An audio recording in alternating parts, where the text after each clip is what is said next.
പത്തനംതിട്ട അവർ പാർട്ടിയിലുള്ളതാണോ എന്ന് എനിക്കറിയില്ല. അത് നേരത്തെ തന്നെ അവിടുത്തെ ജില്ലാ അല്ല ഉണ്ടെങ്കിൽ അതെന്താ അവർ പരിശോധിക്കും. അതല്ലാതെ ഞാൻ കാണാത്തൊരു കാര്യത്തെക്കുറിച്ച് ഞാനിപ്പോൾ എന്താ പറയും. ഈ ഓരോ ദിവസവും ഈ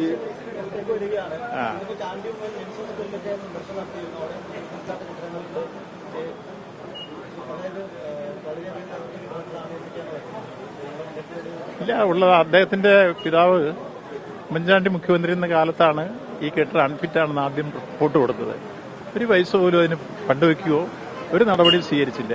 അതേസമയത്ത് LDF ഗവൺമെന്റ് വന്നപ്പോഴേ അതിന് 526 കോടി രൂപ കിഫ്ബിയിൽ ഫണ്ട് അനുവദിച്ചു. കൃത്യമായി അതിന്റെ പ്രവർത്തനം നടത്തി. അതുകൊണ്ട് തന്നെ ഇപ്പൊ സർജിക്കൽ ബ്ലോക്ക് 565 ബെഡോടുകൂടി 16 ഓപ്പറേഷൻ തിയേറ്ററോടുകൂടി ഇപ്പോൾ അങ്ങോട്ട് മാറ്റിയിരിക്കുന്ന പേഷ്യൻസിനെ അത്രയും മനോഹരമാക്കിയിരിക്കുന്നു. അന്ന് ചെയ്യാതിരുന്നവർ ഇന്നിപ്പോൾ LDF ഗവൺമെന്റ് വന്ന് ഫണ്ട് വെച്ച് സർജിക്കൽ ബ്ലോക്കായി സമീപകാല ഭാവിയിൽ സൂപ്പർ സ്പെഷ്യാലിറ്റി ബ്ലോക്ക് ഉദ്ഘാടനം ചെയ്യും. ഇത് രണ്ടും കൂടി വരുമ്പോഴേക്ക് വളരെ മനോഹരമായി മാറും. ഇതുകൂടാതെ നബാർഡിന്റെ സഹായത്തോടുകൂടി കാർഡിയോളജിയുടെ സെക്കൻഡ് ഫേസ് തീർന്നു കിടക്കുകയാണ്. മനോഹരമായ കെട്ടിടം.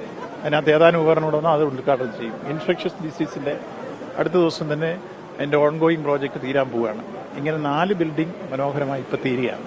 മുമ്പ് ചെയ്യാതിരുന്നവർ ഒന്നും തൊടാതിരുന്നവർ LDF ഗവൺമെന്റ് വന്നതിന് ശേഷമാണ് ഇതെല്ലാം നടന്നിട്ടുള്ളത്.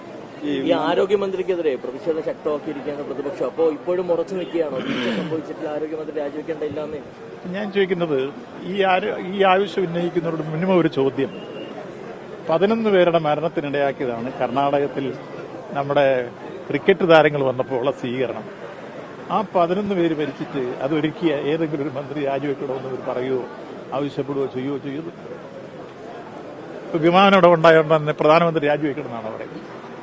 അപ്പോൾ ഇവിടെ എങ്ങനെ ഒരു ഏതെങ്കിലും വണ്ടിയോടെ ഉണ്ടായതുകൊണ്ടേ ഗതാഗത മന്ത്രി രാജിവെക്കുക? ഇത് ആരോഗ്യമന്ത്രി വന്ന് ഉരുട്ടിയിട്ടതോ തള്ളിയിട്ടതോ അത്തരത്തിൽ ഉണ്ടായൊന്നുമില്ല. ഉണ്ടായ സംഭവം നിർഭാഗ്യകരമാണ്.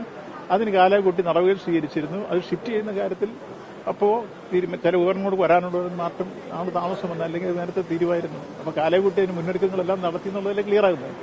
അപ്പോൾ ഈ കാര്യത്തിൽ ആ സംഭവം നിർഭാഗ്യകരവും വേദനാജനകമാണെന്ന് അന്നേരം തന്നെ സൂചിപ്പിച്ചു. അതിന്റെ വിഷമം എല്ലാവർക്കും ഉണ്ട്. അതിന് പരിഹാരവും നമ്മൾ കാണുന്നത്. ഇനിയൊരെണ്ണം ഉണ്ടാകാതിരിക്കാൻ വേണ്ടിയുള്ള എല്ലാ നടപടികളും സ്വീകരിച്ചു നിശ്ചയമായി നിങ്ങൾ പറഞ്ഞ പോലെ അടുത്ത ക്യാബിനറ്റ് എന്ന് പറഞ്ഞാൽ ഇന്നലെ ഞാൻ അവിടെ വെച്ച് സ്വീകരിച്ചു.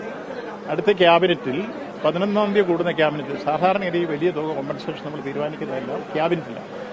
അപ്പോൾ കഴിഞ്ഞ ക്യാബിനറ്റ് കഴിഞ്ഞതിന് ശേഷം പിറ്റേ ദിവസമാണ് ഈ സംഭവം ഉണ്ടായത്. അടുത്ത ക്യാബിനറ്റിലെ ഇതിന്റെ തീരുമാനം കളക്ടർ റിപ്പോർട്ടുകൂടെ കിട്ടണം.